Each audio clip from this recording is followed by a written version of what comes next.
So, it is May the 15th, 2022, and I'm here with my father, David Hodgson, to talk about his life and technical contributions to the field of human knowledge and the philosophy of innovation, how to design for a newish technique. And I thought it would make sense to start off just asking how you got into technology in the first place, and where did it all begin? Where it all began was when I was taken from my home, which was in Liverpool, down to Hampstead in London to stay with some friends, the Kensits, in Lyndhurst Road in Hampstead. Whilst I was there, I contracted some odd disease and I was put to bed for a fortnight. So while the other people in the family went and had tours round London, which I had hoped to do, I was left in bed. And the Kensits kindly provided me with copies of the Boy's Own manuals for 1920 to 1930, and I read my way through them, including one which was entitled Build Your Own Radio. So whenabouts was this? This was in about 1950 or so. Okay, so you must have been 15 or so at the time? Well, perhaps it was a bit earlier than that. But this is, so the Boy's Own manuals from the 20s are presumably not completely current at that point, but still relevant? No. And that was the thing that fired me into electronics, or radio, as it was then called. And I read through these books and decided to try and build myself a radio.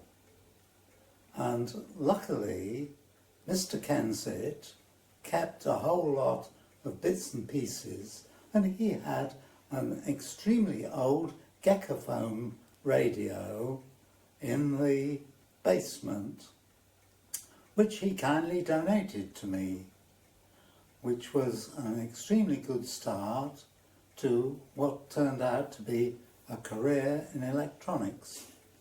So was this shortwave or? No, it was medium and long wave, but it was an extremely old thing using 3 valves with genuine filaments inside them. And this was tuning into the precursor of the World Service? How many? This was tuning in to what is now called BBC 1, 2 and 3, which at that time were the home service, the long wave, and I've forgotten what the last one was. So that was, I guess, the beginning of this. So did you steal the radio components and take them back up north, or? No, I took them with me, as they had kindly donated the old Geckophone radio to me.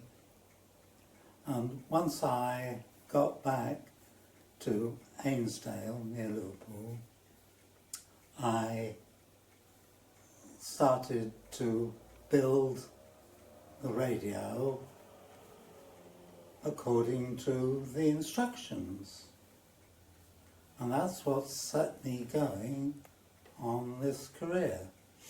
So that was obviously before going up to Oxford, but you're saying that choosing engineering at Oxford was based on the experiences with the, is it Geckophone radio? Yes, yes.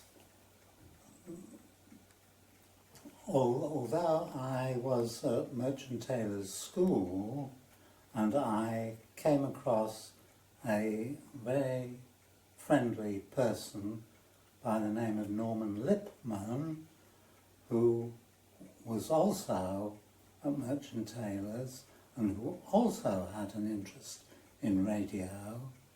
So the pair of us together managed to cook up together a genuine working radio. Excellent. And what happened to him? Did he end up at Oxbridge? Or?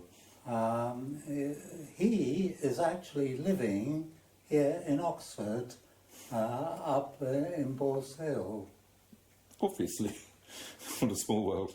What a small world. And that was after going to Oxford, or just coincidence? No, he went to Liverpool University and then went off to California and spent 7 years in California before coming back, and then spent some time at Harwell trying to drum up interest in technology there. So I guess at Oxford, engineering at the time encompassed everything from like mechanical to civil to Yes. beginning of electrical. And I mean, was there any opportunity to specialise at all? No, none at all. The electronics portion of the course, which was a 3-year course at Oxford, was 1 term only on electronics. Everything else was civil engineering or mechanical engineering. So I learned how to design jet engines and concrete structures and bridges and so on.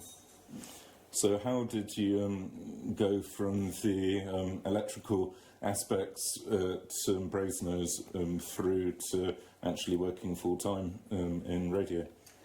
I went and joined the Marconi company on leaving university, and Marconi's had a training school at Chelmsford, and they went and sent me off on a year's training because they said there were a lot of people who had no knowledge of electronics at all, and sent me off to work on it. As part of the project, I spent some time at the end of the project with making my own design. And what I did there was to take a copy of an existing line frame monitor for the BBC, which had been made by Marconi, which used a whole lot of valves, and decided to make it using Dekatrons, which were the up-and-coming thing at the time. Now, the 405 line TV is made up by having multiples of 5, 9 and 9. So what I did was that I used a Dekatron, which was divided by 10, and took outputs from 2 opposing cathodes of it, which gave me a divide by 5. And the divide by 9 was done by feeding back one of the cathodes to trigger the necessary impetus, so that it was a divide by 10 but modified so it did divide by 9. Mm-hmm. So this bit of kit, 5, 9 and 9, using 3 Dekatrons and 3 valves to drive the Dekatrons, was used, and we phase locked it to the mains supply, which was what the Marconi current equipment did at the time. So this is dividing through the frame clock down to the line clock, effectively. Yes. So that well, you've got... it's the line clock going to the frame. And it's the frame which is at 50 hertz, which is then compared to the mains 50 hertz in a phase detector, good old phase detectors. And the output of the phase detector is sent back then to modify the frequency of the line. Makes sense. So was Marconi in the business of building black and white TVs at this point? Marconi was in the business of providing the BBC with the necessary technical equipment to generate the TV pictures. Right. So was this, I know, so this was hooked up then to Vidicon-style cathode ray tube for capture and the camera side of things, or is this the kind of play-out sequence for broadcast? Well, or both? At the time, the BBC had a series of what was called Nuvicon tubes, which were arranged at the time with 4 of them in a turret, which was like the original movie cameras. And you just rotate the turret round for the lens length that you need. Yeah. Makes This sense. was before zoom cameras had arrived. And so Marconi were actually making the cameras effectively then? Yes. For at least the... Yes. I think I might even have seen these for like Blue Peter, also in the 70s or 60s. Yes, yes, yes. They were also into the manufacture at that time of colour TV for the first time, using what was called the PAL system rather than the NTSC one, which was in use at the time in the States and had an awful lot of problems. And so did did the Dekatron design go into production? No.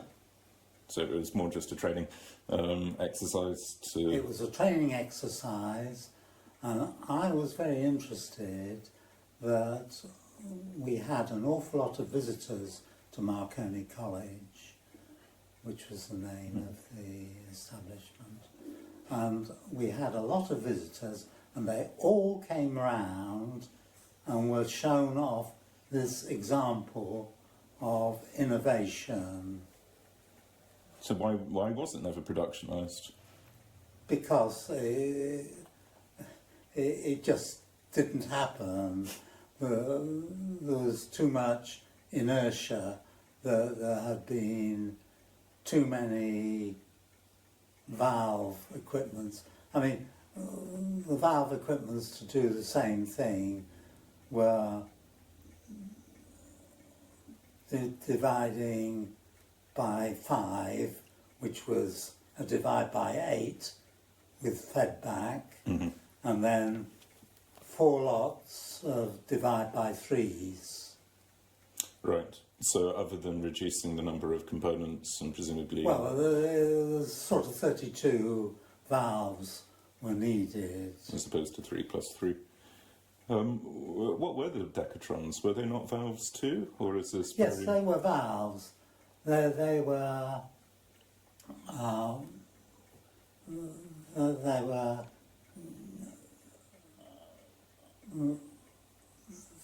They had a glow discharge inside them from anode to cathode. There was a common anode and there were 3 cathodes. And what they did was that each of the cathodes, one of which was the output, and then the next 2 were paralleled up to form a ring round it, so that you first of all transferred the glow from the first anode and cathode to the next one by artificially reducing the value of the voltage, so the glow transferred over. Then you took the next one, next cathode as it were, and reduced its voltage, so it also hopped over, and then finally you brought both of them up so that the glow then transferred to the next one. So that you had 30 cathodes round a common anode. So this was the way that the Dekatron worked. These were literally lots of pins then coming off the central anode effectively. I'm trying to visualise, basically it's a valve with what, 1 anode and then what, 30 pins or 10 pins surrounding it?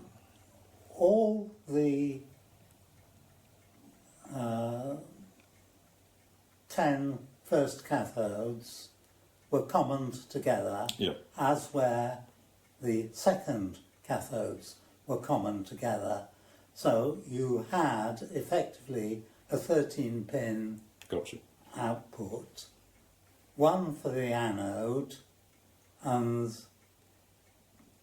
2 for the common cathodes and 10 for the remaining outputs.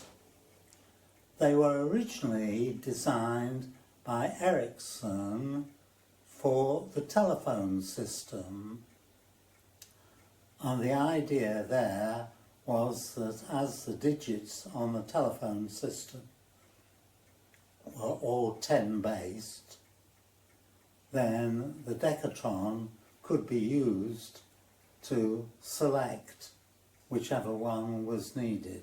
So it's almost one of the first electric versions of, electronic versions of the old electromechanical switching switches, where you're physically connecting the arm that goes round to the next stage of the routing thing, whose name I've completely forgotten, which is embarrassing because that's more my line of work these days.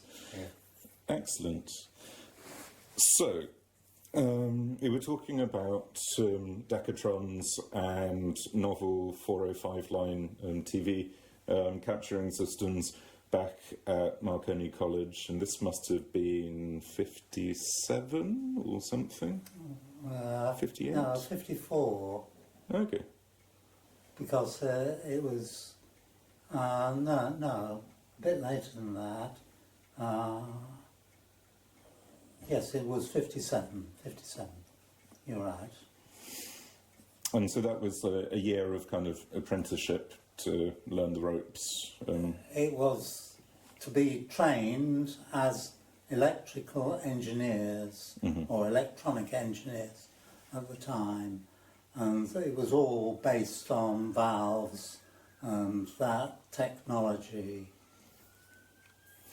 And we hadn't yet had transistors arrive on the scene. So after you graduated from the sort of training college, what sort of things did they put you to work on? I was then sent to the Airborne division of Marconi's, and the first job that I got there was for the very first Comet aircraft, where they had decided to have a different arrangement for the aerials, that they would have an attempt at isolating the tail fin from all the rest of the aircraft. And in order to do this, they separated the tail fin by plastic and other bits of rubbish from the rest of the aircraft and used the tail fin as the aerial for HF radio.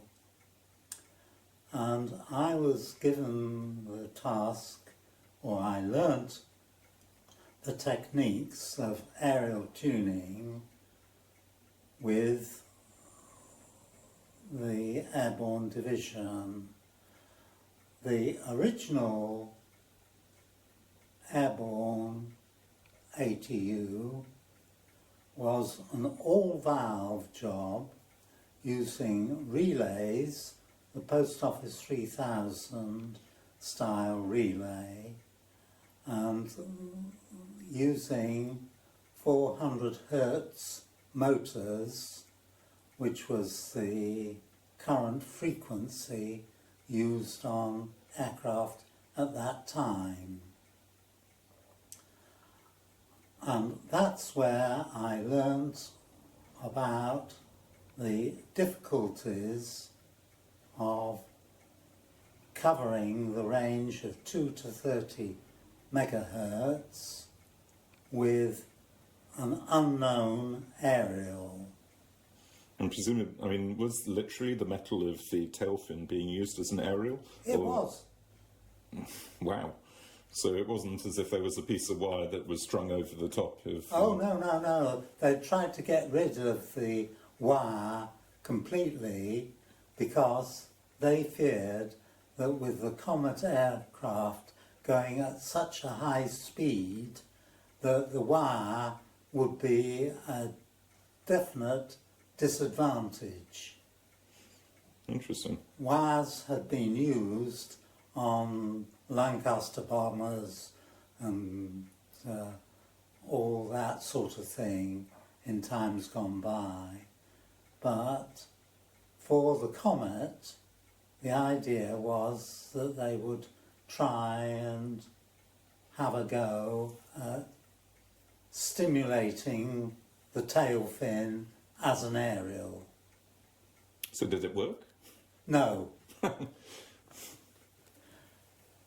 What happened was that they had a lot of trouble because there's a lot of hydraulics goes up to the tail fin, and most of the hydraulics is a plastic tube encased in wire arrangements, and that had got to be overcome.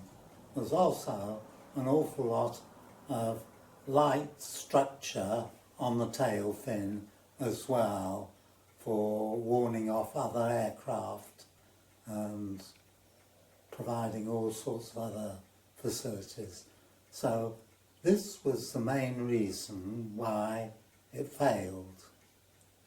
If we now move forward to the VC10, the VC10 was again a transport aircraft owned by the RAF, and there they tried to do the opposite thing.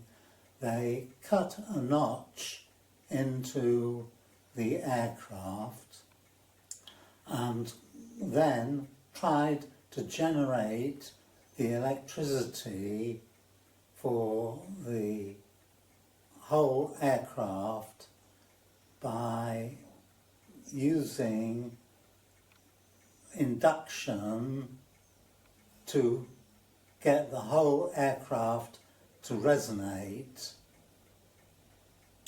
So using the whole aircraft as a radio? Or... Yes. Okay. By stimulating a notch in the centre. Gotcha. Did that work?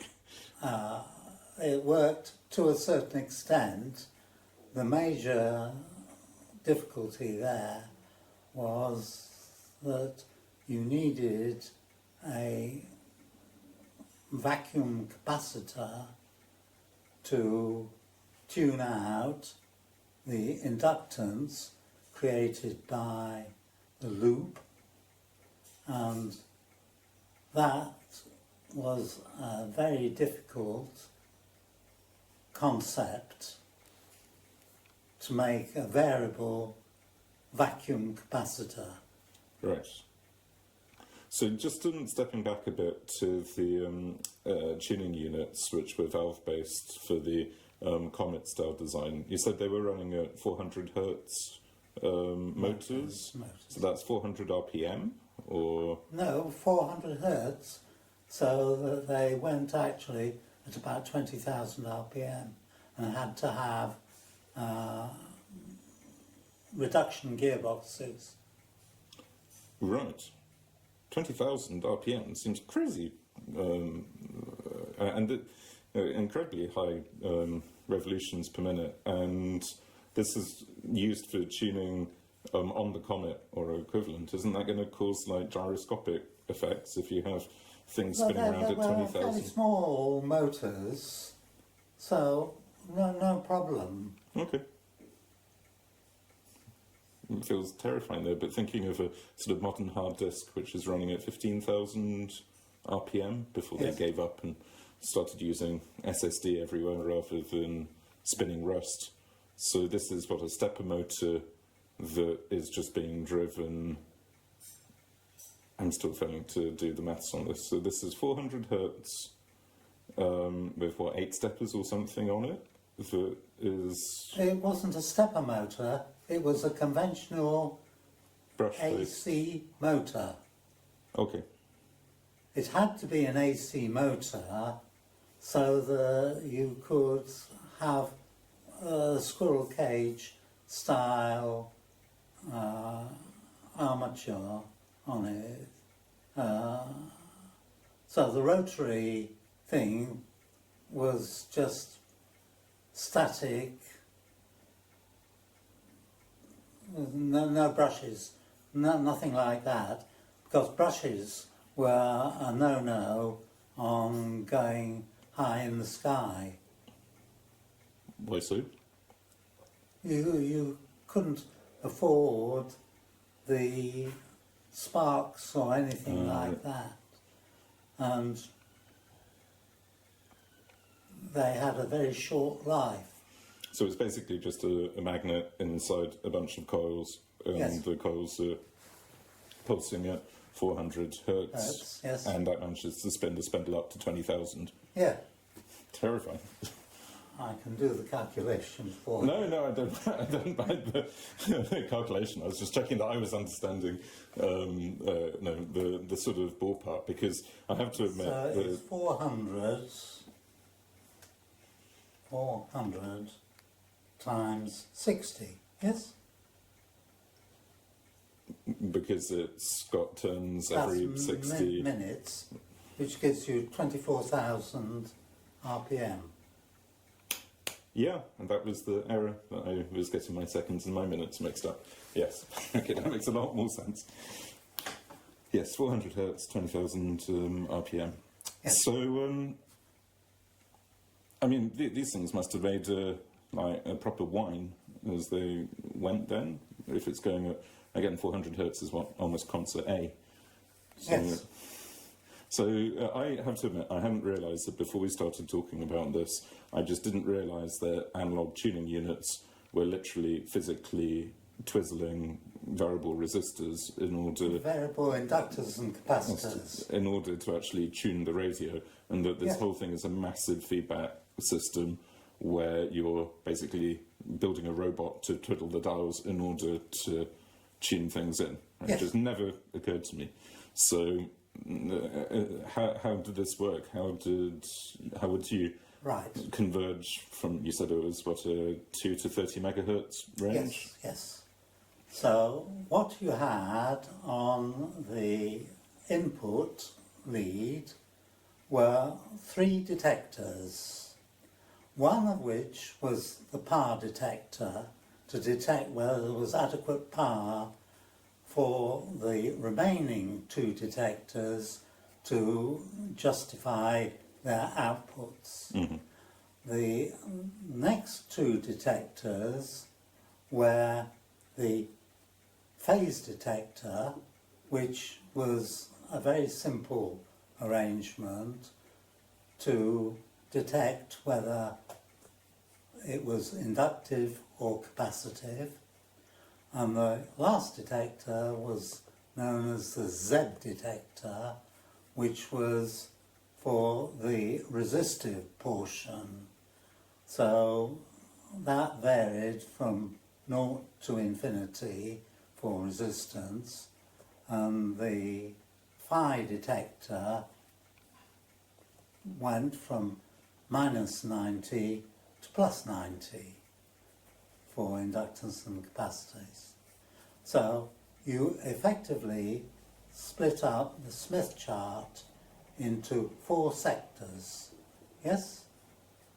So dependent upon which of the 4 sectors you were in, dependent which of the 2 motors that you used to transfer you to somewhere else. And eventually, after an awful lot of whistling and so on, it would converge on the centre portion. So how long would this typically take? It would typically take anything up to 90 seconds. Now this does take a considerable length of time. And were there problems with the servos heating up, or the variable capacitors and inductors being mechanically worn out by being twizzled at 20,000 RPM? What died out were the valves, because everything was driven by valves, and the valve life was not particularly long. Mm-hmm. So that although the electronics was potted in araldite to keep it sane and stable, the valves had to be plugged in, and they were the they were the destructive course to cause the ATU to die out. So the Comets should have had this sort of ATU inside in order to tune the tail fin if they had actually been able to isolate the tail fin appropriately. Yes. They hadn't strung lights off it and all sorts of other kinds of EM interference. Was a similar technique used on the VC10s then to tune the whole plane? That was the later version, VC10s. And that was used, and how was the variable capacitor, was it variable vacuum capacitor that they needed? Was that successful? Yeah, we had to buy them in from the United States, from California, and they were really expensive, and they were again driven by motors, but it wasn't a very successful operation. So, where did you, how long did you spend working on the ATU for Comets and things at that point? Is this multiple years? I learned my trade there, as it were, over about a 3-year period. And I then moved on to, effectively, to the Basildon area, still Airborne division. And there we were tasked with making a HF radio and some VHF radios for military purposes. And the biggest one was a 1 kilowatt transmit power radio, which was done at the start of the transistor period. The valve, being a kilowatt, had to be an American iMac valve, and that required an awful lot of heating and cooling and generally tending, and we had a real problem with keeping it going. Presumably it's quite... There was a heat exchanger in there. And is that to just try to keep it at a constant temperature so it's not going to explode through kind of thermal stress? Yeah. Well, as it was a valve and as it was a kilowatt, it needed considerable cooling to keep it sensible. On the other hand, it needed a filament inside to keep it warm, so it wasn't a very pleasant situation. And presumably quite dangerous in terms of the sheer wattage flying around the place. Oh, the kilovolts around and amps. And presumably this was being used for very long-range Yes. HF. Yes, yeah. So in terms of kind of novelties around the analog antenna tuning unit sort of design, was this the sort of era where you were looking at ways to improve the convergence time or improve the stability?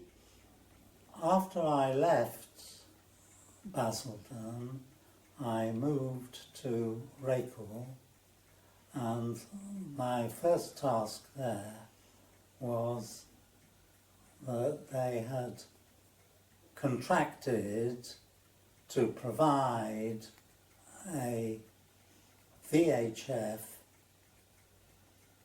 automatic tuning unit for a tank, and they had hired a tank at £20,000 a week in order to do a trial on it. And I was brought in as an experienced ATU designer to help them. Now, what they had gone and done was that they had already got a piece of equipment which had the inductors and capacitors as required for the specification, which was to have 30 dBs of rejection at 10% off frequency. So they had to have a tuned version, and the option was to have a double-tuned pair of circuits which were bottom-end coupled, as it was known at the time, an inductor and two tuned circuits. I was given this, and I was invited, if that's the right word, to automate it. And I then used air-spaced capacitors and put DC motors with reduction gearboxes on them and produced an automatic VHF ATU by this means.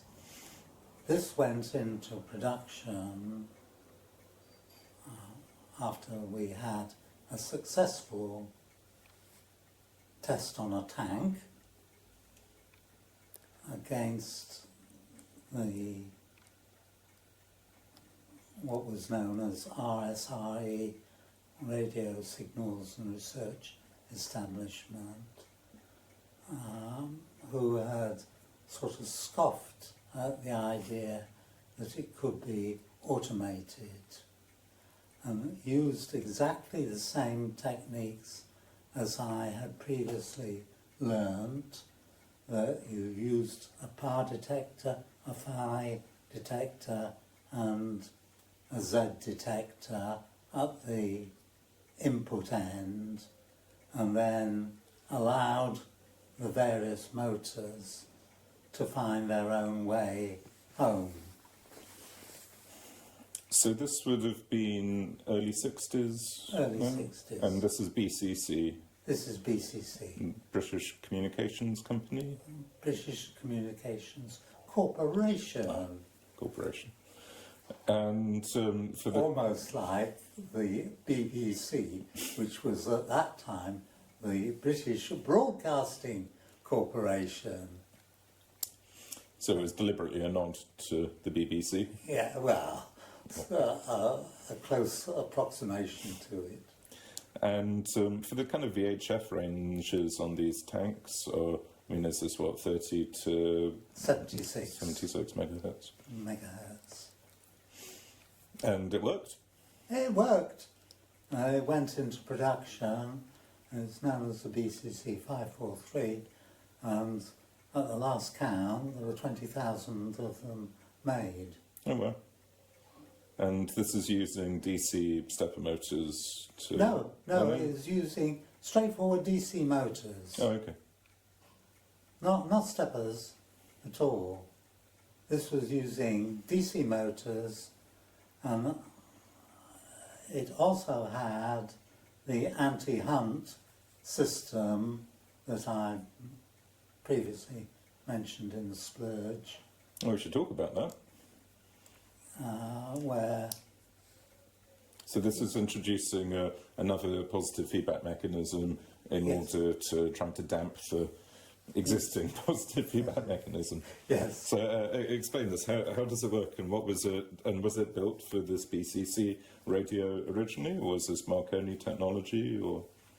The original technology was way back to the valve period and the Comet airliner.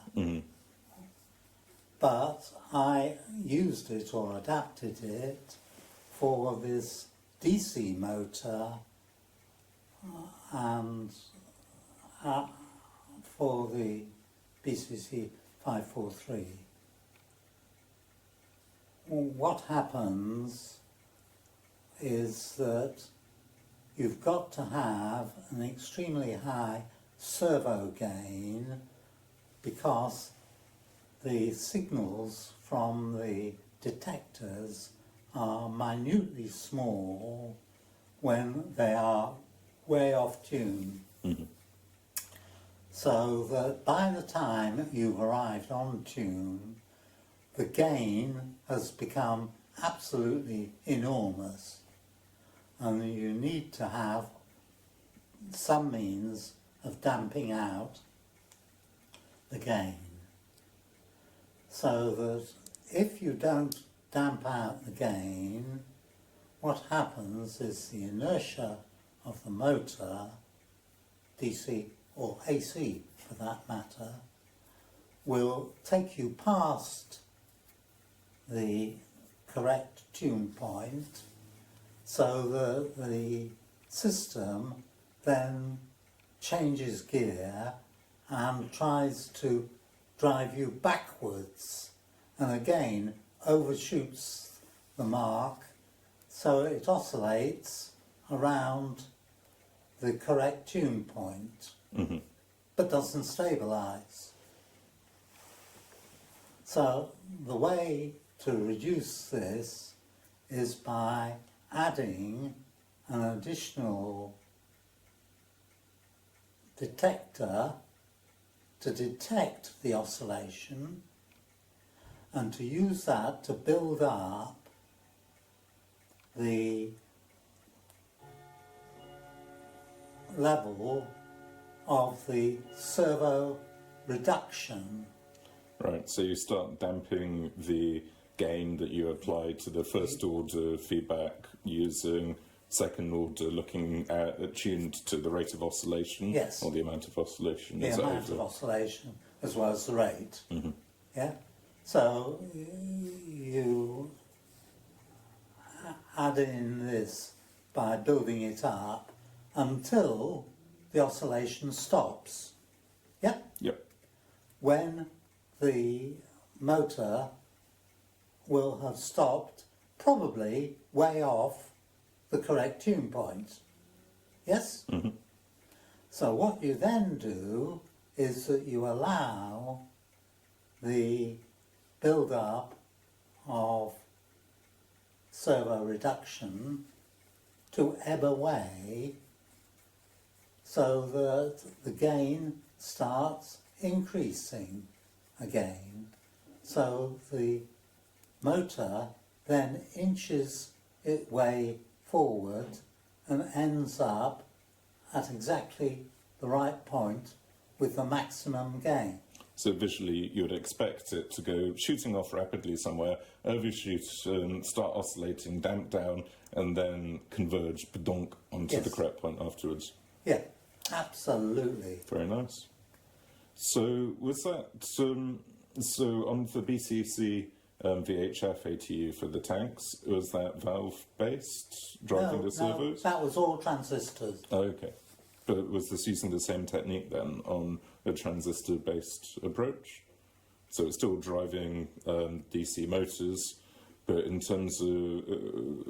With variable air capacitors. Right, but the way you're effectively using valves as a transistor-style technology, it's almost swapping out the valves for NPN-style transistors. Yeah, I'm yes. showing the limits of my electronic engineering knowledge.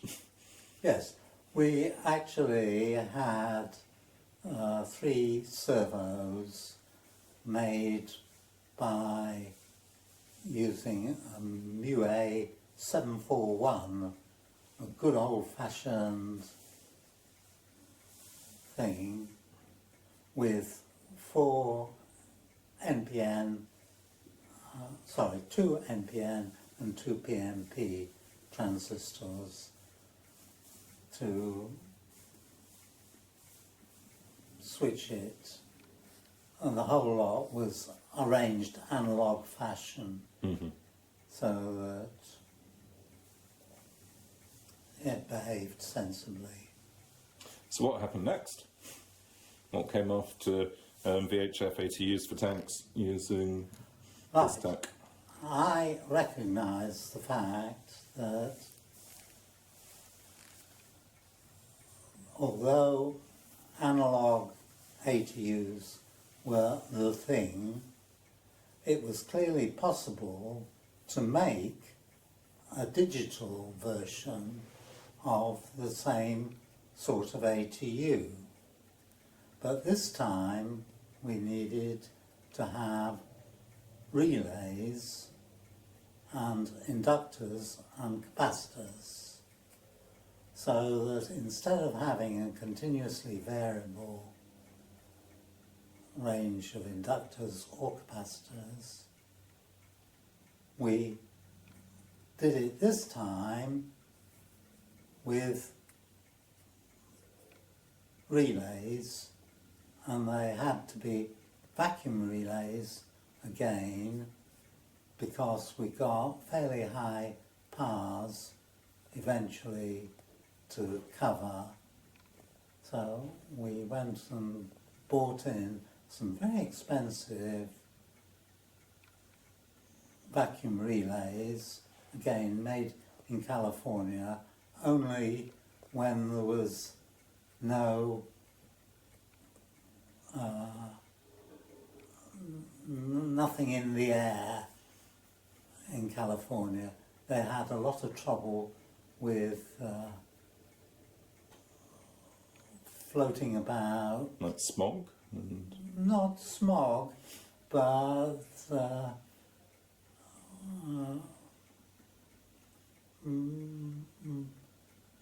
mothy type materials. so they were failing to get a good vacuum in their relays because of literal bugs or frass or detritus. Well, yes, there was detritus in the air, so they had to have an awful lot of reduction of filtration of the air in order to assemble the valves, the relays, and then pump them out and keep them pumped out and then hold them a bit like wine for a year to make sure that they didn't leak in any respect. Wow. So, I mean, these are what, little cuboid style chunks of glass basically with... They're ceramics. Oh, okay. I've got some upstairs if you like to see them. I'm just trying to sort of visualise how sort of how big they are, and practically speaking, we are literally just talking about an electromagnetic switch, effectively, that is either going to short some terminals together, or Yeah, or in fact, all of the relays were changeovers. They're single pole changeovers, right. so that they could be used for connecting or shorting out, connecting capacitors or shorting out inductors. So you're basically using them to isolate chunks of an existing circuit in order to try to approximate a discrete LCR circuit relative to the previous analog twiddleable. Yes. So, for example, you would have perhaps 100 microhenries of inductance, which you would split up as nominally 50, 25, 12.5, 6.25, and so on, all the way down. And you could make your inductor, and for example, the inductors that we had for HF ATUs were some 13 components long, so 13 relays, each one shorting out an individual inductor. And for the capacitors, you had them open circuit, and they were arranged in parallel, so that you started off with 1 nanofarad, and then 500, 250, 125, and so on. So, what do you think? I mean, it feels like a very discrete, almost digital approach that you need to be programming your relays to decide which chunks of the circuits to turn on and off in order to build up out of the, it's almost like powers of two style binary combination in order to build up the correct discrete number, whether it's henries or farads.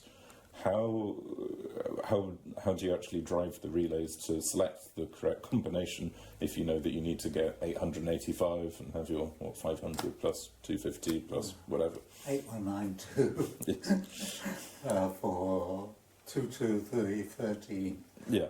So, I mean, is this being driven by some kind of early computer, or is there some sort of solid-state feedback mechanism here that tells which relays to turn on and off?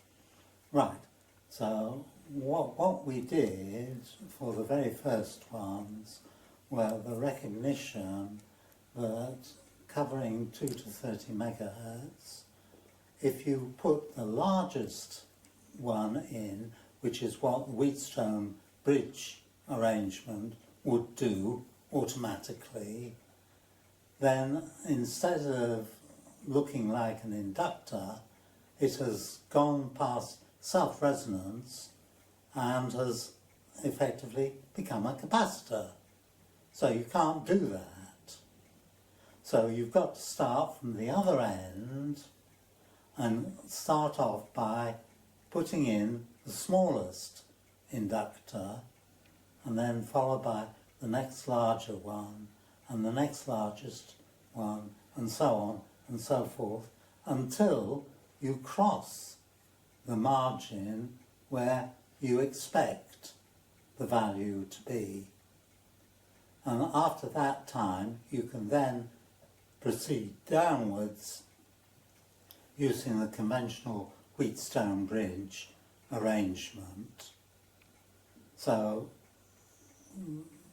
the arrangement is to do the first pass going up and the second pass coming down. So you end up with the logic of being back at the same place. Right. So on a servo-based approach, you're basically looking at the various detectors and using them to literally drive how fast the servos are going as the feedback mechanism. Whereas here, you've still got the detectors, but they are being translated into some kind of threshold that selects a number of relays either going up or down. No, the detectors are now directly digitized. Okay. They are either ones or noughts. Yep. Mm-hmm. And they are the thing that is defining how far up or down you go with the arrangement. So they are forever looking at the results. I guess I'm failing to understand how one would digitize an analog quantity like, the amount of the signal coming off the detector, which in a servo world you said was tiny if it's off mark, so you have to amplify it massively, and then you overstate and all that good stuff. We have moved off analog. Yep. Okay. Completely. We are now well and truly into the digital realm. So do we have latches here then to try to track the sort of the binary values of as we've quantized the detectors? I mean, are there bystables? The detectors are digitized directly with just one or naught. Okay. Yes? It's as easy as that. So if they're noughts, they carry on upwards, but each time the detector has sensed a change, it has moved on. Yes, okay. And then it starts when it flips over. When it flips over, you then change gear and start coming down and wobble them in and out as appropriate. So there isn't actually a state machine per se here other than that which kind of comes out from having digitized the detectors into a single bit. If that makes sense. We're not storing data in here. It is literally just a blunt feedback mechanism. That's very cool. A really blunt feedback. So how fast did it go? Better than 90 seconds? Oh yes, we got it down to below 1. Excellent. Only 100 times faster. The magic of the digital age. It's literally ones and zeros. So that was what was used on the. Where was that used? Is it still BCC? Yes, it's still BCC, well, or Racal. Well, it was always Racal BCC. Well, Racal acquired BCC, right? Very early on, before I joined. Oh, interesting. I had no idea. Yeah, Racal had been bought up, and the BCC name had been retained, and it was called Racal BCC. Right. It had been bought up about 6 weeks before I joined. So I arrived. Okay. And so where was Racal using the new digital tuning units? That I did in my first year at Racal BCC, alongside the VHF ATU, which again used more conventional analogue techniques and air variable capacitors, which were driven by servo motors. So when did the digital ATU approach start going into production? Was this Only a few years later. and still tanks and things? Oh, yes. We had a very good session on Salisbury Plain with the official Clansman HF ATU, which was completely non-automated and required the operator to twizzle knobs and so on the front, and then we turned up with our equipment, and 1 second later it had tuned up perfectly. Excellent. So, non-event. So we were just talking about digital antenna tuning in the context of the Clansman radios. Yes. What was Clansman? Clansman was the replacement for the Larkspur arrangement of valve radios which had previously been used. It was the first of the transistorized radios, and there were 4 contractors given the task of making the new Clansman radios. HF radio was given to Mullard Equipment Limited at Crawley, which were part of the Philips empire, and the VHF radio was given to GEC, General Electric Company of UK, and the Manpacks, the VHF Manpacks, were given to Racal BCC, who made the Manpacks out of incredibly small, 3-dimensional concoctions of components. They weren't put on printed circuit boards or anything like that. They were literally hung together as various sizes of blocks. This made them extremely difficult to repair or replace. And presumably, were they potted in place with araldite or something to stop them breaking? No, they were soldered into a motherboard. Okay. But they were 3-dimensional Building blocks, right. Building blocks with things sort of strung across. And anything to save a bit of space.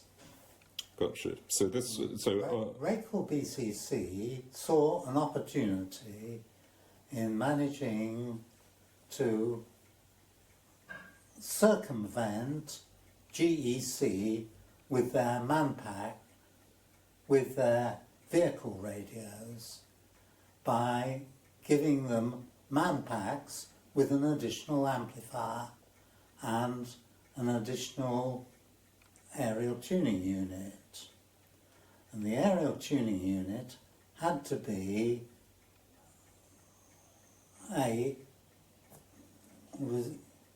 relatively sharp tuning to give the necessary clearance between the various radios, which could be mounted in a tank or anything like that. So Racal BCC designed an add-on amplifier and then used my ATU, I say mine, because I designed it, as the definite recovery system to make a Manpack into a vehicle radio. It's very interesting that the GEC radio used a valve in its output stage and had a lot of trouble with the cooling and the heating of it, because all the vehicle radios have got to be capable of withstanding being dunched in mud and other rubble like that. So Clansman referred to the whole range from the Mullard ones to the GC ones to the Manpack ones from BCC. Yes. But basically Racal was cutting in on the GC ones by saying, hey, why don't you just use a Manpack? And yes. And we sold it to the Shah of Iran using that situation. Mm-hmm. We used the Manpack with the added amplifier and the ATU. And incidentally, the ATU eventually got adopted by the GEC equipment.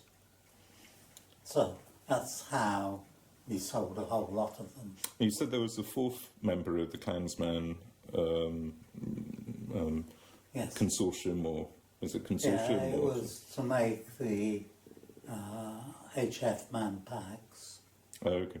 And that was some odd organisation which failed to produce. And Clansman itself was a MOD initiative. Sponsored arrangement. So in terms of kind of security on these, was this all just plain unencrypted, modulated voice and...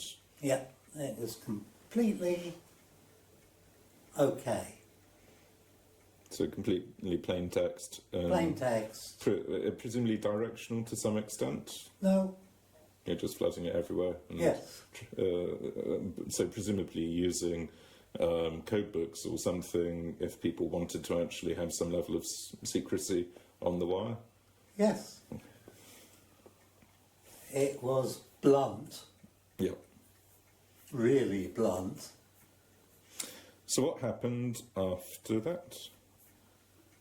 Well, the next thing that happened was that Racal decided to go off on a frequency hopping expedition to try and restore some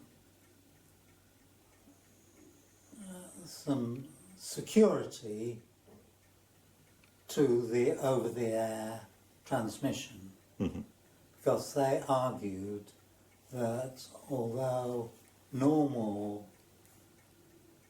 radios on fixed frequency would not have detected a hopping thing, because the hopping was arranged to send information only in 10 millisecond bursts and then move off to a different frequency and another 10 millisecond bursts there before then going off and yet again transmitting elsewhere.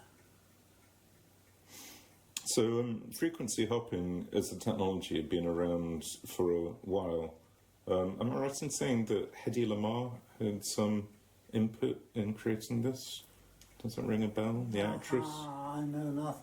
Yeah, so, I mean, there's nowadays there are a lot of folk who point out to Hedy Lamarr as having a patent on frequency hopping, despite being a Hollywood actress from the 30s. I don't know whether there is what the full story is there necessarily, but presumably it's in the public domain as knowledge at this at the point that Racal would have been implementing it in terms of techniques for jumping between frequencies, or was this figuring it out independently? We certainly didn't have any knowledge of Hedy Lamarr or anybody else having gone off doing this sort of thing. So we made effectively the first frequency hopping radio in this country and then proceeded to sell it abroad. So how did it work? It worked reasonably well, and we had a lot of trouble from GCHQ, who couldn't originally detect it because they were all on fixed frequency. So one very interesting thing happened was that the first 50 radios, which were going to a Middle Eastern country, suddenly disappeared from London docks. And we're not quite sure where they ended up. Interesting. But GCHQ later told us that they had found a software fault in the frequency hopping algorithm. Interesting. So and they disclosed that back to you in order to fix it? Yes. Or no? That's good. We've had a couple of disclosures in Matrix from what's now NCSC, the National Cybersecurity part of GCHQ, where they found a couple of interesting bugs and disclosed it back. So I'm glad there is a glorious history of the government helping people out like that. Well, what happened was the first 50 radios suddenly disappeared from London docks. Oh dear. I wonder where they ended up. Couldn't possibly speculate. Couldn't possibly speculate. So how was the frequency hopping implemented? Because presumably you need to have calculated a pattern that the radios are going to jump over that is effectively a cryptographic key, such that the other radios jump in the same time and you end up in the same place on the receive and transmit side. Right. How the frequency hopping worked was that although the frequency hopping was nominally 10 millisecond intervals, there was a gap of 1 millisecond between the end of one transmission and the start of the next. So everything had to be squeezed up, so that the squeezing up was done by artificially taking the voice and digitizing it, and then literally squeezing it to get it into the slots. The squeezing was done sufficiently fast so that you could also have a period of time when the synchronizing signal was sent, which was the time of day. And the time of day was sent 7 times over. But it was rotated and masked on its way. So what the recovering receiver did was to look at all these signals that were coming, and when it picked up a signal which it rotated and masked and recognized it as being a 7-fold repetition of the same information, it recognized it as the time of day, and it could then know where the next hop would occur. So that was the technique. So there were times when the signal was digitized voice, and there were the times when there were time of day 7-fold over repeated. Yeah? And this is pulse code modulated voice? No, it was FSK, Okay. frequency shift key. So it was digitized in quite simple terms.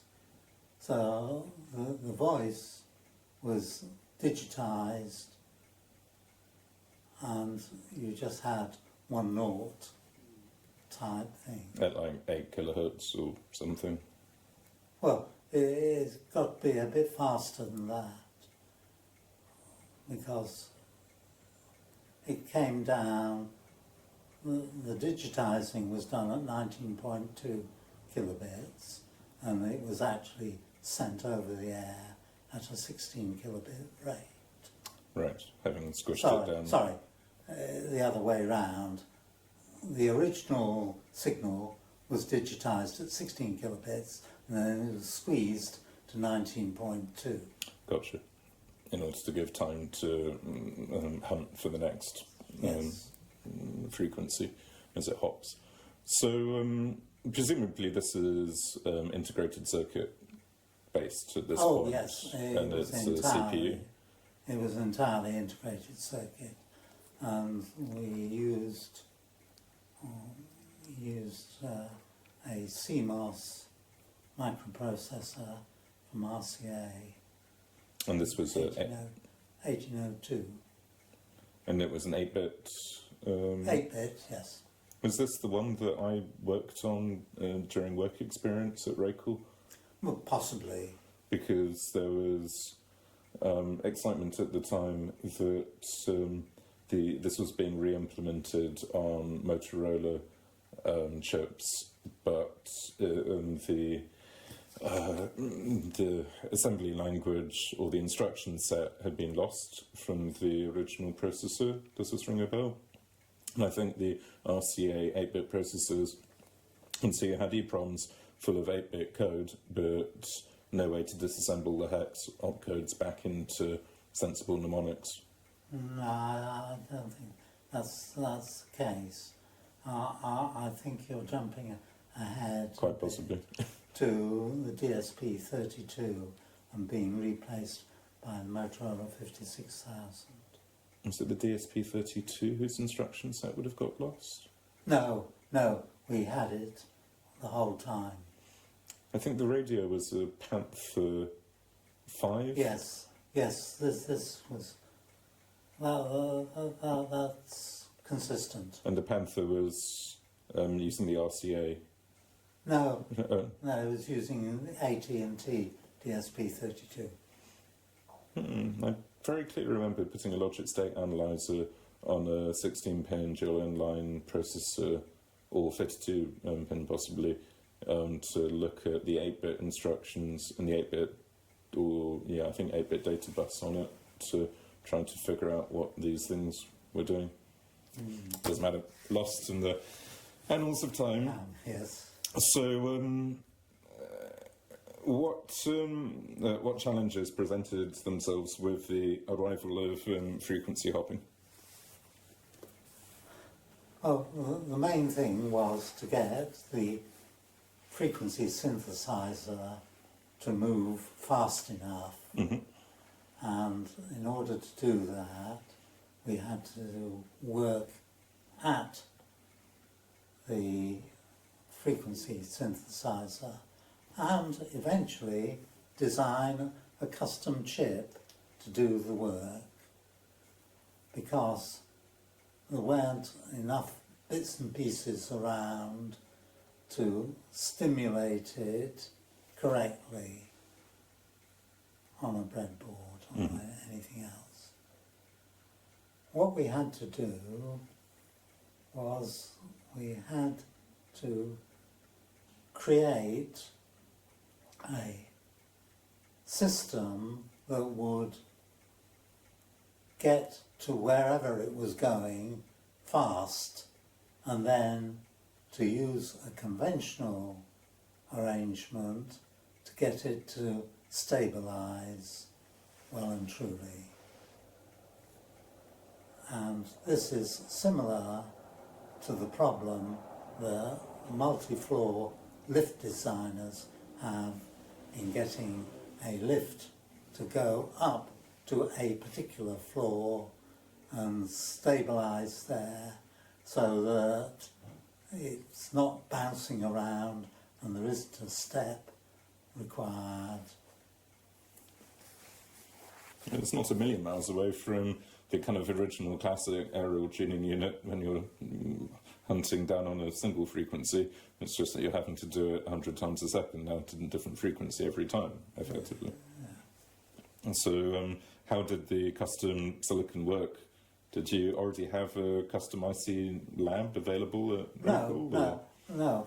Although Racal Research had originally done the custom chip for the Digital ATU, they required an awful lot of hard work and prodding and getting it to work, and that was easily done using a breadboard technique by building it up separately.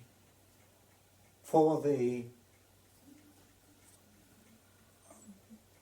high frequency, the frequency hopping radio, what we had to do was to work with what was known as microcircuit engineering, a branch of Smiths at Tewkesbury. And they cooked up the necessary custom chip, and we worked with them to get the design sensible and stabilized. The straightforward dividers are an easy task for them because they were already available as toggle type flip-flops, which were available off the shelf and could be plonked down one after another, like that. It was the phase detector which required the specialized treatment. And there we had the phase detectors, which are a pair of D-type flip-flops, and once both have reached end of count, then they are reset. So when everything is correct, they don't actually do anything. However, on frequency hopping, one or other of the flip-flops is going to arrive at end of count first. And under those circumstances, what we did was to make the first arrival to stop and to hold on to its end of count until the second arrived, when you then released both of them for the new count. The phase detectors have an analogue type output which can either increase or decrease the frequency by the variable frequency oscillator. And this would normally be done by holding the output of the phase detector in typically a capacitor. It's actually a lead-lag arrangement for stability purposes.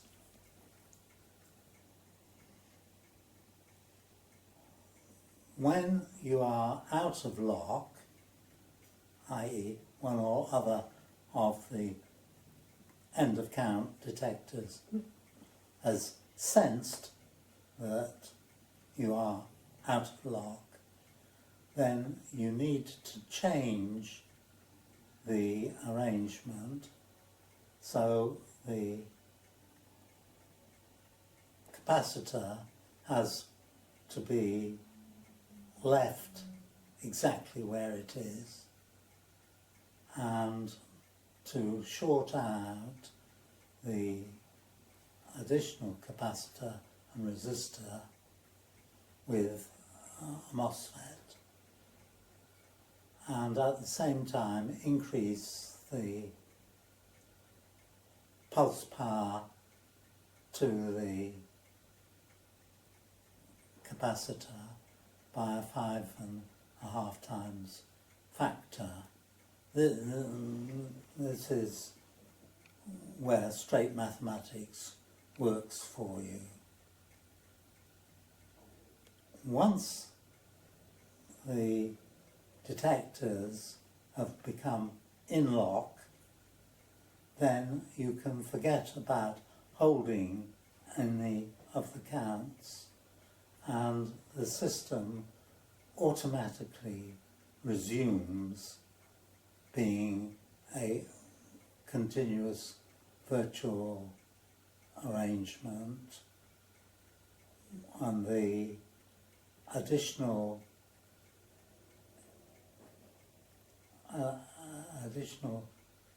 power to the capacitor is removed, and so is the lead lag filter retained. So it all happens automatically. So in this way you can arrive at frequency very rapidly without the necessity for a long period of time. And it works. And it works.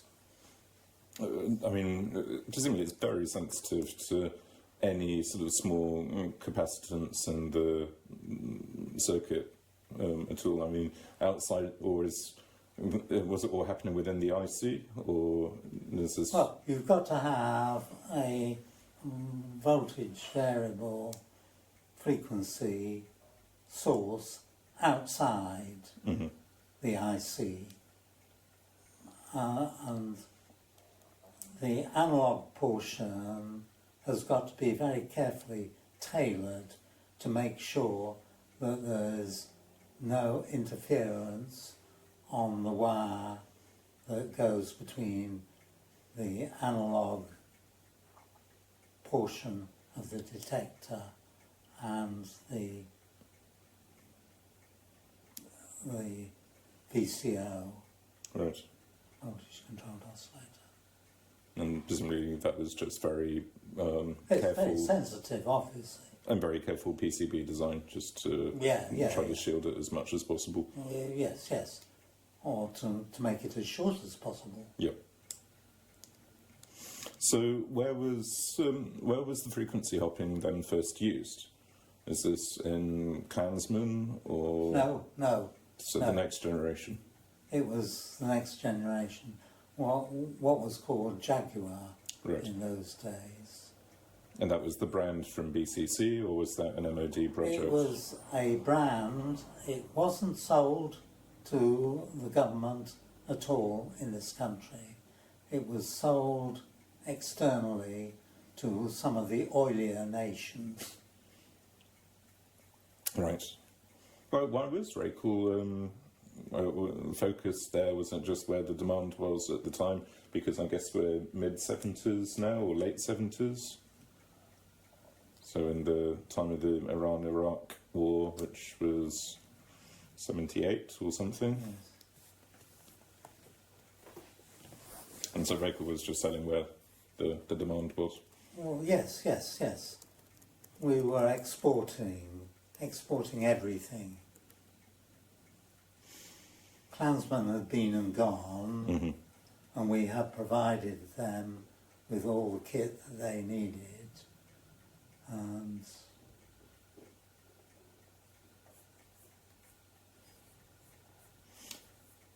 So what was the MOD themselves using then, if not the Jaguar style radios? they were using the Clansman that Postal. we had supplied with blunt, open, no security whatsoever. So what? Plain language. So how was what was the kind of transition then from the original 8-bit Jaguars running this RCA chip through to the more modern chipsets as time went on? Because presumably it was actually the 80s then, early 80s, that the Jaguar was doing its thing. Yes. And so what came after Jaguar? Well, I was given the task then of modifying a bit of kit that went on nuclear submarines, which was HF radio again. This was the serial and parallel modems that were used on HF radios at that time. The serial modem Mm-hmm. and parallel modem. And there was a bit of kit that was installed on nuclear submarines, which was giving some security to transmissions by HF radio, which could easily be picked up by anybody. And there were two methods of sending modem modems. These were the serial modem, which was basically used for ionospheric scattering of the signal, when you might have several versions of the same signal coming by different routes through the ionosphere, so they could be separated in time and possibly in phase as well. And the serial modem and the parallel modem, which was used basically for surface wave detection and scattering. So the series and parallel here isn't talking in terms of data buses, it's talking in terms of the waveforms or the frequencies that you're trying to demodulate. They were both being used on HF radio, which has, again, got a 3 kilohertz bandwidth with SSB, single sideband operation. So how did the and so the nuclear submarine-based things was a kind of career tangent after working on Jaguar? Yes. And then after that was that the introduction of the Motorola DSPs? Or the AT&T DSPs? I forget. Originally, the modems that were introduced for the nuclear submarines used AT&T DSP32 chips, which were quite sensible, quite useful, and they were well capable of multiplying two 32-bit numbers, adding the result to an accumulator and doing it all in one clock cycle, which, as the clock cycles could get up to 50 megahertz, as the clock's 50 megahertz, this gave them effectively a 50 MIPS operation. And what would the multiplications be being used for there?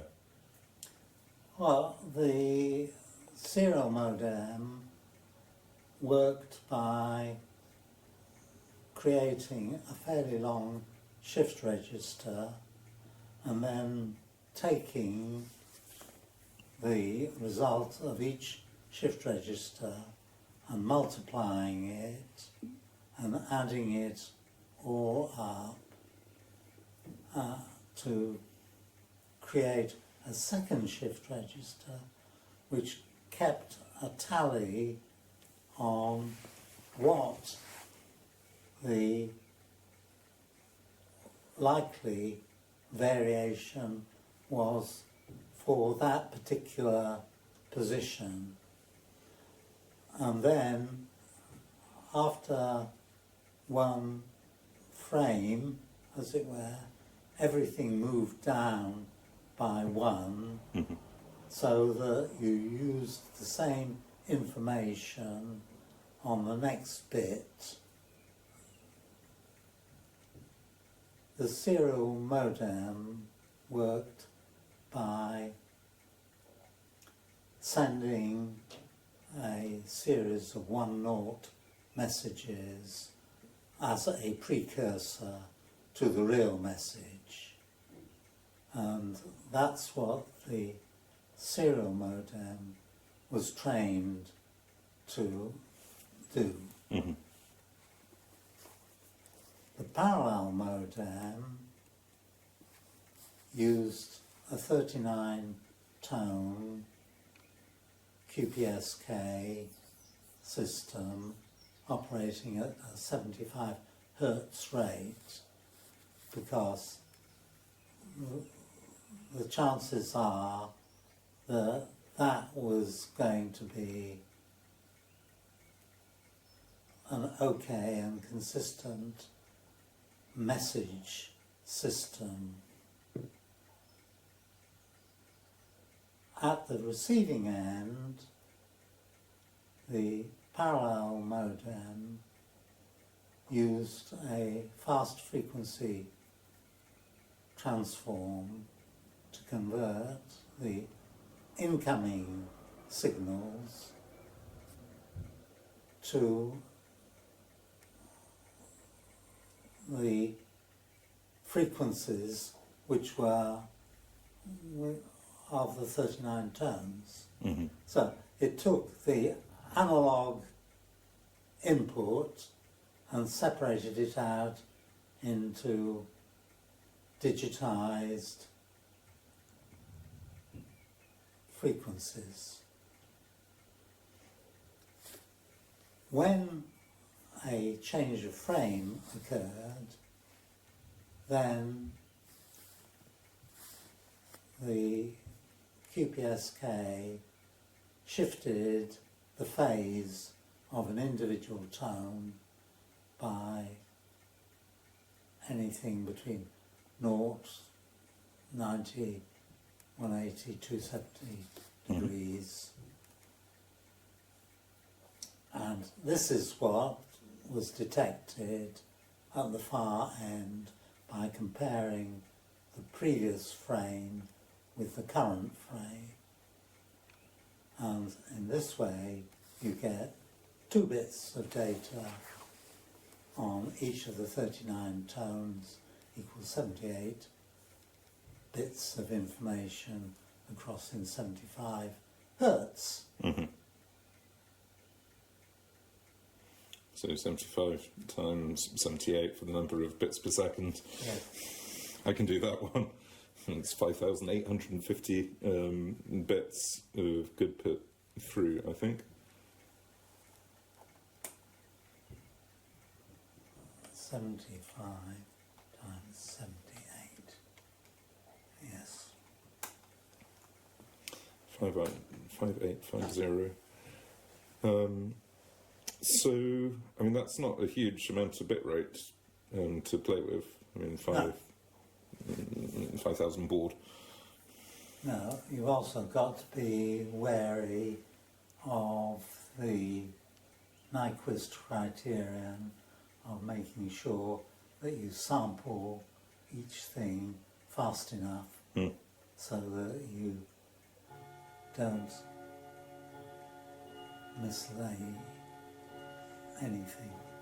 So, I mean, was this data being sent over, or was this This voice? was genuine data. Oh, okay. There's genuine data for both the serial and the parallel modems. So what were the challenges with the DSP32? Well, as there was a bit of kit already in existence, and as it was an unreliable bit of kit, I was given the task of looking at it and trying to decide what to do with it. And the first thing that I did was to take the EEPROM code that existed for it and then write a disassembler for the code, and then, having written the disassembler, I checked that the disassembler had worked correctly by pushing the disassembled code into the AT&T assembler to regenerate, hopefully, the correct EEPROM code, which it did. So where had the compiled EEPROMs come from? I mean, did you have the source to this? Or was it written by people at Racal? I didn't bother. I just took the EEPROMs as useful information. I didn't look at the C++ code at all. Never. And but it had been written by Racal by a different team, or it had been inherited from AT&T people or Bell Labs, I guess, who would have made it? No.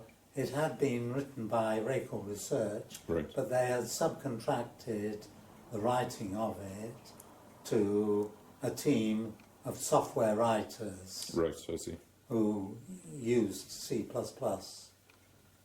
And as such, they had separated out the code into various blocks and sent the software writers to write the blocks. Mm-hmm. So there were an awful lot of cases where the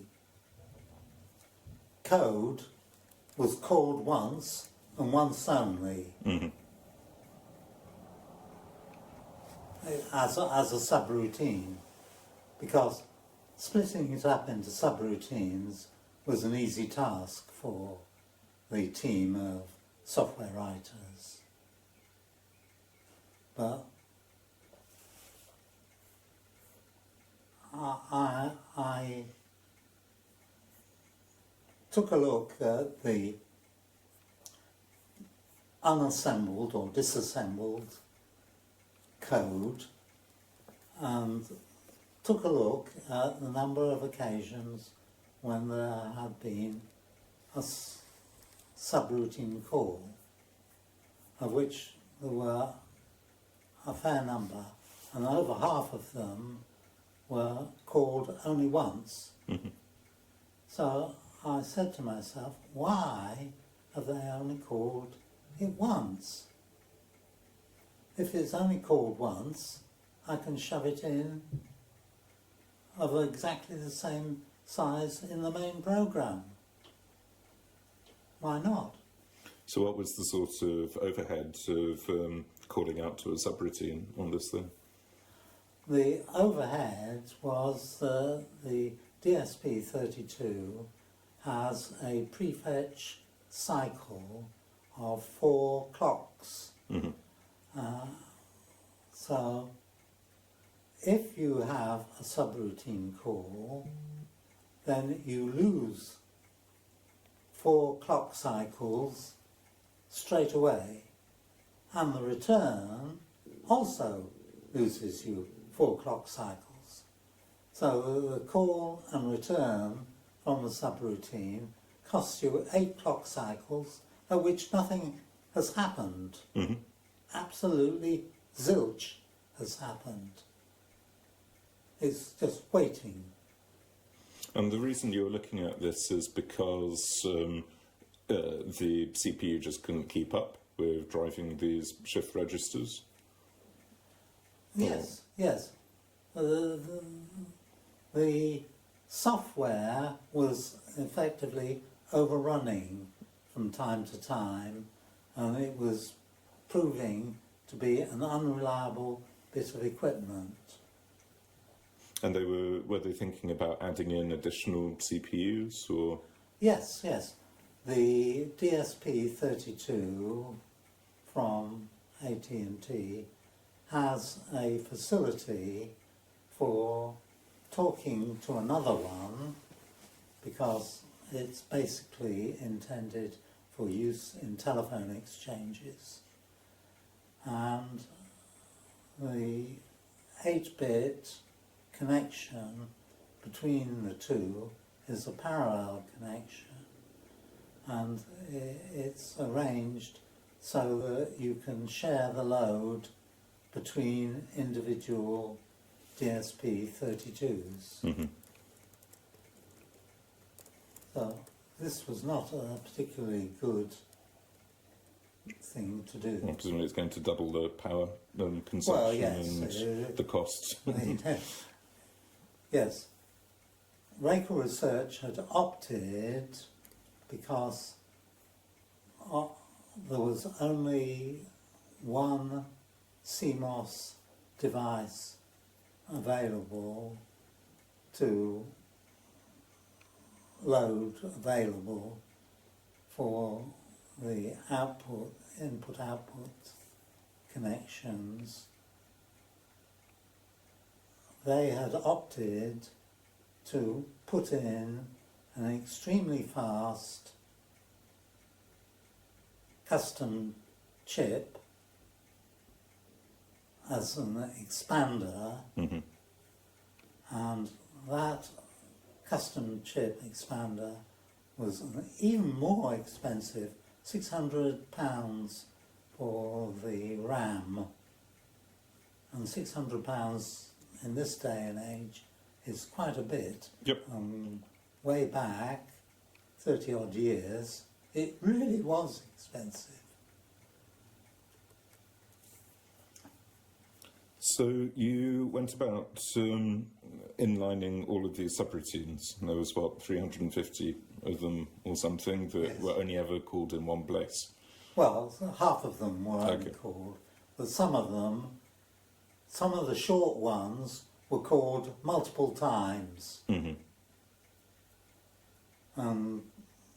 Filling them in multiple times was no great hassle. Every time I met a particular short subroutine, I just shoved it in. So it was both unrolling the loops effectively, as well as inlining the subroutines, both big and small. Yes. So And there were a whole lot of small subroutines which were called umpteen times. presumably you figured out what all the subroutines were doing, having Yes, written yes. the disassembler, and then applied it, to reverse engineer it from first principles, effectively. Well, what I ended up by doing was to write in English a comment against every single instruction as to what was going on that line. And then it became blatantly obvious that some instructions were doing absolutely nothing.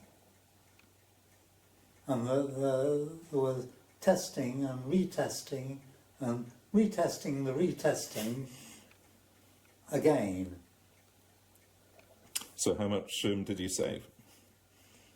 Eventually, we got it down to 11% of its original size. And that's after having increased the size by deliberately unrolling some of the loops and Yes, recurring things. Completely. I guess nowadays people would hope that the compiler was going to do this for you, but back then, in first generation compilers for these things, it's quite shocking to have got an order of magnitude improvement. What about the... Well, not quite an order of magnitude. Almost. Divide by 9. Yeah, rounding up, sounds like divide by 10. What about the runtime performance? That also improved dramatically, and I managed to discard the extremely expensive RAM and the quite expensive custom chip to replace it by a conventional EEPROM with the fastest possible access time, and reduced the clock rate from 50 megahertz down to 20 megahertz. Which presumably has a massive improvement on power consumption. Absolutely. Because it's square Yes. law consumption, right? Yeah.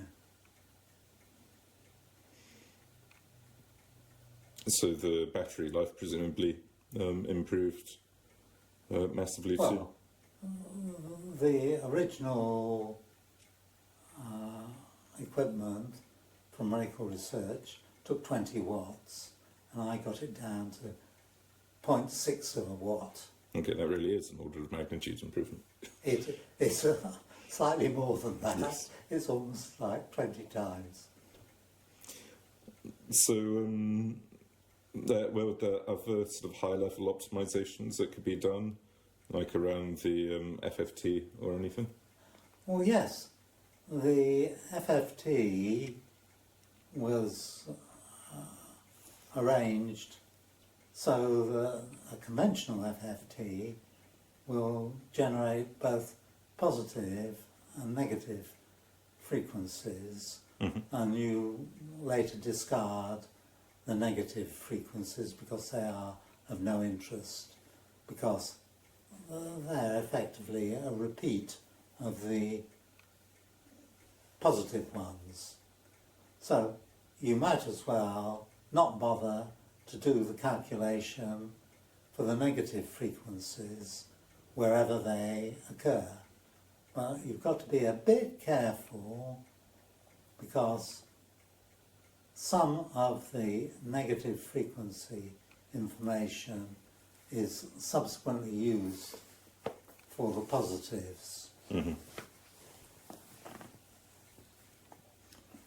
And so it was replacing it with basically a lookup table-based approach, or? No, it was retaining the same ingredients, but just getting rid of some of the unnecessary multiplications. And by writing out the FFT in full, Mm-hmm. no subroutines at all, writing it out in full, it became immediately obvious as to which of the multiplications could be discarded and which ones needed to be retained. Mm-hmm. Makes sense. So, I mean, if one was doing an operation like this today of just completely refactoring or optimizing or rewriting or porting the guts of a big complicated thing like a modem like this, you would have a test harness around it that really exercises every edge case so that you can be sure you have almost bug-by-bug compatibility with whatever it was doing before and after. I mean, is this more that the act of using the kit itself shows whether it works, or were you also instrumenting the perimeter of the code? I was also exercising the perimeter of the code insofar as I was testing it to make sure that it still operated in exactly the same way as the original bit of kit operated. And so there was a kind of software test rig that you were running against it? Well, no, I was feeding in analog type signals, the input, and detecting what came out at the far end. Gotcha. So it was basically a manual test jig. It wasn't anything automated. So you've got to be extremely careful that you don't leave an odd bug in the program. Yep. Hence the reason for putting a comment against every single line of program to make sure that you know what's going on here. So, did it ship? Did it go to production? I left Racal before it went into production. Well, it got changed. It got changed to a DSP, to a Motorola DSP 56000 series. Was that due to the concerns about having had to, or the quality of the compiler for the original thing? It was nothing to do with the compiler at all. It was a management decision. They probably got a decent meal out of Motorola. Always the best reason to change architecture. Yes.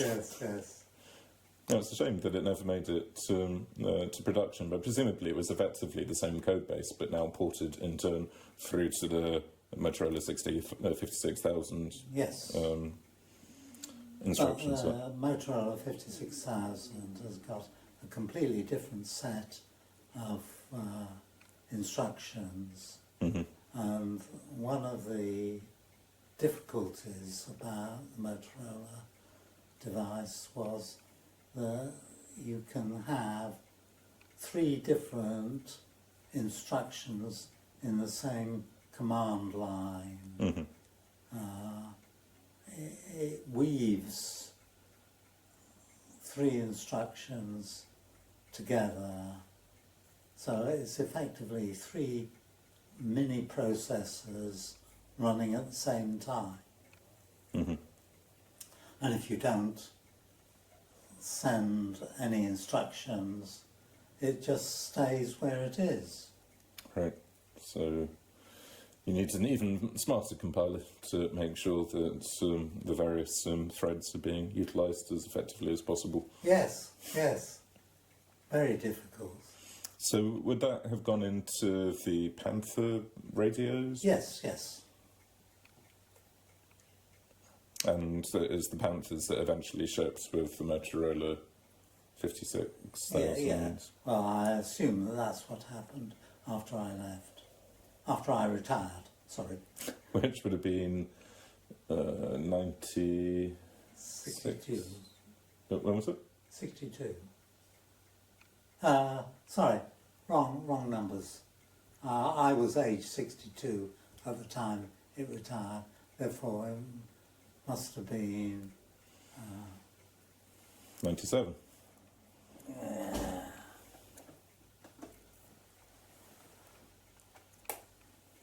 Is that your TI yes, calculator with the pre-LCD? It's like little glowing... 1997. Yeah. There we go, 97. Yes, it's still working. Yeah, I'm not surprised. Probably with standard EMP and a nuclear strike and all sorts. It's got a crummy NMOS device inside it. Seems to be doing well enough.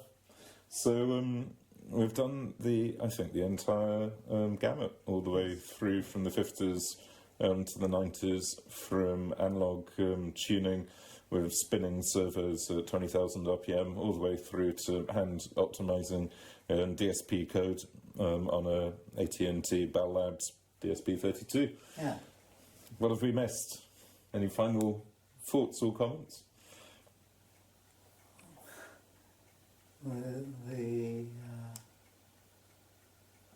parallel modem on transmit originally used an inverse FFT